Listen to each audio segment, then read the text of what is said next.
छत्रपती संभाजीनगरमध्ये पुन्हा एकदा प्रशासनात मोठी उलथापालथ पाहायला मिळत आहे। अवघ्या 15 दिवसात अधिकाऱ्यांच्या बदल्यांचा सिलसिला सुरू झाला आहे।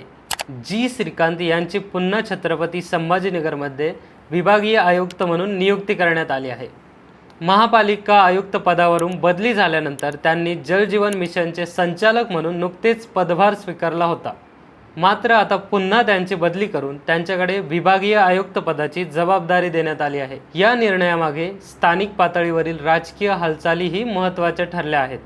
कारण पाणीपुरवठा योजनांना गती देण्यासाठी काही वरिष्ठ मंत्र्यांनी त्यांच्या पुनर्नियुक्तीसाठी मागणी केली होती। दरम्यान विद्यमान विभागीय आयुक्त जितेंद्र पापळकर यांची मुंबईत बदली करण्यात आली आहे।